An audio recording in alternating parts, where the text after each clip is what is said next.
Miguelito. Carlos, buenas tardes. Sí, hola, buenas tardes, Julio. Mucho gusto estar contigo. Igual. Gracias, Carlos. Pues hemos estado en contacto por otro tema relacionado con la Sierra de San Miguelito. Aquí has estado en este mismo programa para dar cuenta de lo que ha estado sucediendo y sigue sucediendo allá. Pero ahora el tema es en otra franja de este estado de San Luis Potosí, el Parque Nacional Gogorrón. ¿Qué está sucediendo, Carlos, por favor? Sí, bueno, para ubicar en el contexto, es un parque nacional que data de la época de Lázaro Cárdenas, no es un área natural que se haya decretado hace poco tiempo, ya tiene desde el año 1936 en una área de 38,000 hectáreas ubicada en 2 municipios de la ciudad de San Luis Potosí. Es muy conocido el Parque Nacional Gogorrón, el puro nombre ya dice mucho a los potosinos y a la gente que vive pues en el Bajío de México, en la parte colindante con el estado de Guanajuato. Bueno, hace algunos años los grupos de poder económico le pusieron el ojo a esta zona de Villa de Reyes. No es el primer caso el que vamos a comentar hoy que ha sucedido en esa zona. Hay otros núcleos agrarios que también han sufrido un tema de acoso inmobiliario y que han vendido sus tierras, sobre todo a partir del año 2005. A partir de ese año se dio todo un proceso de industrialización promovida por Marcelo de los Santos y Vicente Fox para crear un corredor industrial que se ubica en cerca de 120 parques industriales o naves industriales en ejidos y en comunidades de ese municipio. El problema es que en el caso... Carlos, Marcelo de los Santos, que fue gobernador panista de San Luis Potosí, para quien no tenga la referencia. Y Marcelo de los Santos Fraga, que también es uno de los que están bien metidos en el tema de comprar y de traficar con las tierras de la Sierra de San Miguelito. Es un personaje pues oscuro, tanto como Fox. Bueno, es el vasallo preferido de Fox en el Bajío de México y siguen operando y siguen trabajando. Bueno, en ese año se crea un plan de desarrollo urbano para Villa de Reyes. En ese año se inicia un proceso de industrialización, pero a principios del año 2011, 2012, entra otro proceso de carácter inmobiliario, básicamente en ejidos como es el de Jesús María y otros más. Bueno, en el caso que nos ocupa, en el año 2015, un grupo de fraccionadores que fueron encabezados por un individuo al que se le conoce como la Pájara de la Rosa, Francisco de la Rosa, es muy conocido en San Luis Potosí, es una persona de poder económico, es una persona que siempre ha intentado generar procesos de desarrollo, en algunos casos ha fracasado de manera muy humillante para él y en otras cosas le ha ido muy bien, como ha sido en esa franja del ejido Capulines. Pero bueno, en el 2015, en el mes de agosto, llevan a cabo una asamblea en el ejido Estancia de Machado para dar a reconocer a 14 personas como avecindados del ejido. La fórmula es darlos a reconocer como avecindados y asignarles superficie como si fueran posesionarios de parcelas, cambiar el destino de un área de uso común y asignarles parcelas. En este caso, hablamos de 647 hectáreas. El único problema o el gran problema es que esas tierras del ejido Estancia de Machado se encuentran dentro del Parque Nacional Ecológico de Gogorrón, o sea, son parte de, hacen la compraventa y hacen firmar a los comisariados ejidales de ese núcleo agrario para efectos de impugnar la declaratoria originaria, la declaratoria de Lázaro Cárdenas y tratarla de echar abajo. Esto lo intentan hacer en el año 2016, en el mes de septiembre, interponen también el amparo en contra del plan de manejo que apenas se había decretado en agosto de ese año. Es decir, intentan, primero compran, condicionan al ejido a echar abajo el decreto del área natural protegida, no nada más en las 1,400 hectáreas, hablan de una nulidad absoluta. Y además impugnan el plan de manejo, que viene a ser el acto legal o jurídico que le da vida o posibilidades a los desarrolladores y fraccionadores de impugnar el decreto. Se viene el juicio, pasan 2 o 3 años y finalmente se resuelve en el año 2018. Ese juicio de amparo que hemos accedido a una copia de la sentencia, ordena la nulidad del plan de manejo. Es decir, cancelar el plan de manejo, segregar la superficie del ejido Estancia de Machado, donde se ubican esas 640 hectáreas vendidas, para procesos de carácter inmobiliario y dejar sin efectos todo el plan de manejo. ¿Qué pasa con esto?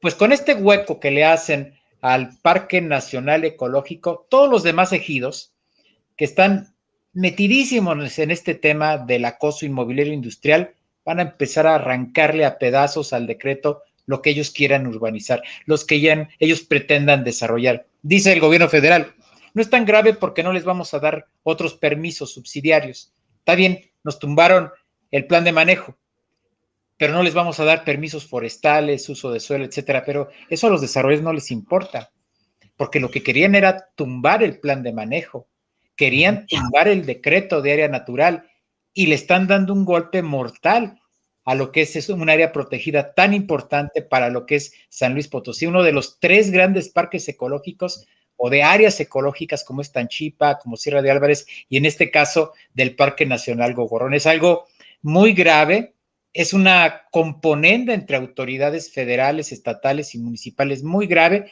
que ahorita, si quieres, más adelante te puedo describir de una manera muy clarita para que todo el público lo pueda entender. Ajá.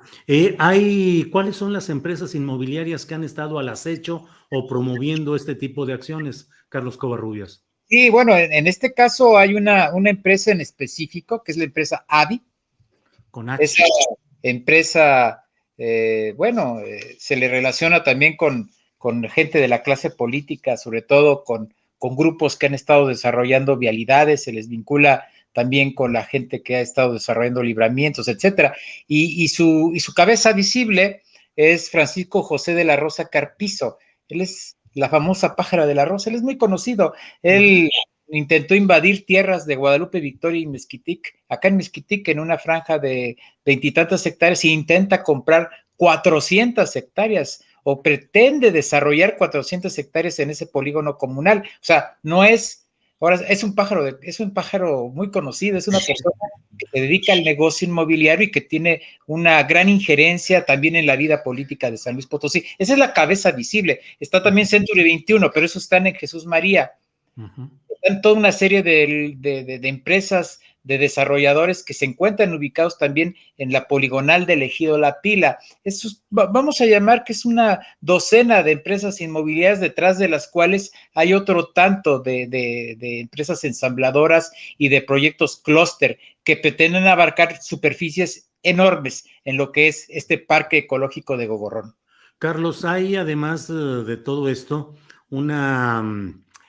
pues un señalamiento de esta colusión o entendimientos de autoridades de distinto nivel, pero hay una sentencia judicial, según entiendo, una orden judicial, y se supone que la Secretaría del Medio Ambiente debe tener ya ese documento en su escritorio y listo para ordenar su publicación en el Diario Oficial de la Federación, pero ¿tiene alternativa o tuvo alternativa? Es que mira, de entrada, el Tribunal Agrario sabía de esta cuestión. La Procuraduría Agraria, por supuesto que supo de esta cuestión desde el año 2016, desde que el ejido Estancia de Machado vendió, pero también sabían de estos juicios de amparo. Siempre lo han sabido. Es más, en la asamblea donde vendieron en el 2015 estaba personal de la Procuraduría Agraria. En los juicios que hay respecto a este conflicto siempre ha estado involucrado el Tribunal Agrario. Entonces, fíjate bien, la sentencia que emite y que es mandamiento del juez sexto de distrito le ordena su castigo de destitución a la secretaria del Medio Ambiente que anule el plan de manejo. Es más, ya le dio días, no, le dio horas para que haga la publicación de nulidad del plan de manejo de toda la área natural. No estamos hablando nada más de un pedacito. No pueden anular un plan de manejo parcial. Tienen que anularlo todo y luego lo tienen que recomponer y volverlo a publicar. ¿Sabes cuánto se van a tardar? Yo creo que todo lo que dure la 4T y no va a haber momento en que lo puedan hacer. Entonces, el daño que le hacen al Parque Nacional es mortal, es letal, es estructural y ellos lo saben. Y por otra parte, si no publican la nulidad en un lapso que ya no puede pasar de esta semana, quizás la otra, pueden destituir a María Luisa Albores y la pueden consignar penalmente. 10,000 veces peor que lo que le estaba pasando a Andrés Manuel en aquella época del desafuero por un caminito, porque estamos hablando en este caso de una violación al cumplimiento de una sentencia de amparo. ¿Qué se puede hacer? Oye, si el ejido o una parte del ejido vendió una superficie de más de 600 hectáreas y la pretende hacer propiedad privada, entonces, como ese ejido ahora demanda la protección de un área natural protegida en una superficie que ellos ya vendieron. Y por una parte también quiero decirte que el Tribunal Agrario tiene en sus manos el juicio de nulidad de esa venta. El Tribunal Agrario tiene la obligación, la Procuraduría Agraria tiene la obligación de informarle al juez federal que está ordenando la cancelación del área natural protegida en cuanto a su plan de manejo, de que existe una controversia de propiedad y posesión y tierras de carácter agrario. Lo tiene que hacer. Y eso puede generar la imposibilidad jurídica y material para llevar a cabo la nulidad del plan de manejo. Pero lo tienen que hacer, ¿me entiendes? O sea, Semarnat le tiene que pedir a la Procuraduría Agraria la información al Tribunal Agrario, cosa que no tenían. ¿Cómo es posible que no lo tengan? Que no sepan que esa tierra sobre la cual se va a anular un área natural protegida está siendo víctima del acoso de fraccionadores inmobiliarios.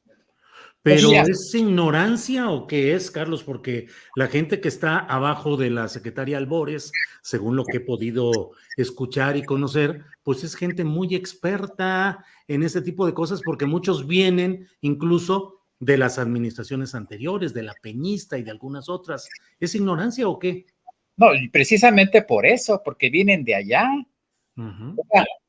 Lo que tiene la secretaria Albores es una bomba de tiempo, como la tienen todos los secretarios del gabinete de Andrés Manuel, están totalmente infiltrados por gente del viejo régimen que abusan en cuanto al manejo de información para hacer lo que les venga en gano, para llegar a los acuerdos y los pactos, como hemos estado comentando. Mira, yo pienso que sí hay gente dentro de la estructura de Semarnat que está mintiendo, que está ocultando la información, y bueno, ya pasó con lo de la sierra. ¿Cómo es posible que ahí mismo, teniendo todas las herramientas de defensa, no lo estén haciendo? Yo pienso que CONAM tiene mucho que ver, yo creo que también la gente que administra el Parque Gorrón tiene mucho que ver, yo creo que la gran mayoría de los funcionarios, desde directores para abajo, muchísimos están llenos de información y no hacen nada, pero aquí hay dos elementos clave. Mira, la Procuraduría Agraria.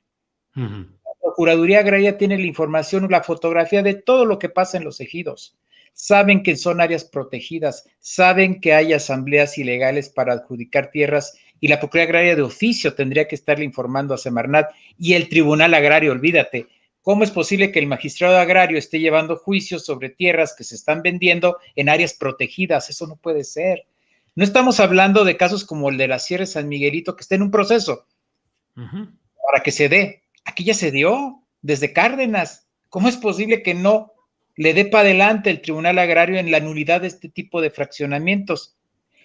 Si son los mismos que están tumbando el área natural protegida, los mismos que están vendiendo tierras, ¿cómo es posible que no se actúe en consecuencia?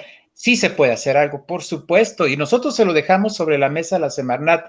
Tienen que operar legalmente y tienen que obligar y forzar a que Tribunal Agrario, a que Procuraduría Agraria y a que todas las autoridades involucradas actúen en defensa del Parque Nacional Gorrón. Si no lo hacen, aquí dejamos constancia en tu programa, Julio, si dentro de una semana no actuaron, entonces sí se cumple lo que tú estás diciendo, de que hay una irresponsabilidad y que hay una colusión desde mero arriba hasta el último fraccionado. Carlos, pues esperaremos qué es lo que sucede, esperaremos la decisión que tome la secretaria del Medio Ambiente y Recursos Naturales, María Luisa Albores y su equipo, y como tú dices, esperemos a ver qué es lo que sucede en estos días, porque el trayecto procesal pues ya va encaminado. En derecho dicen que nadie está obligado a lo imposible. La propia Semarnat y sus funcionarios deberían demostrar que es imposible cumplir con esa pretensión de una orden judicial por el daño que generaría a la ecología y al interés común en aquella zona de San Luis Potosí.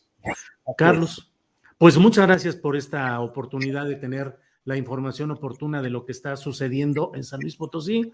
Y bueno, pues ya estaremos en contacto. Ya nomás de pasadita, actualízanos cómo va el tema de la Sierra de San Miguelito. La gente se está organizando, la gente sigue trabajando, se están interponiendo muchas acciones de carácter preventivo en materia de derecho al agua, derecho al medio ambiente. Bien, el presidente dijo una cosa, pero ya lo había dicho una vez, entonces nosotros estamos a la expectativa de que no se vaya a tratar de recomponer el proceso para seguirlo echando adelante. La opinión pública está sobre el tema de las sierras, te quiero decir, y nosotros lo estamos atizando. No hay día que no lo hagamos y no lo vamos a dejar de hacer hasta que no quede consolidada un área natural protegida que envuelva la totalidad del polígono que está propuesto de origen y que incorpore las áreas que le quiere segregar a alguna gente de Semarnat que por ahí sigue teniendo sus acuerdos y sus noches de insomnio con los desarrolladores. Lo sabemos bien, que siguen ahí metidos y que están viendo la posibilidad de que cuando le bajemos la guardia o cuando nos hagan una muy buena campaña para hacernos pedazos, trizas, y que aparte el día que se caiga la 4T, ellos vuelvan y regresen a hacer lo que están soñando desde hace décadas, quedarse con la sierra. Carlos Covarrubias, integrante de Guardianes de la Sierra de San Miguelito, muchas gracias por esta oportunidad de platicar contigo y estaremos atentos a lo que suceda, y cuando suceda volvamos a platicar, te lo propongo, Carlos. Gracias, ahí estamos. Gracias a ti.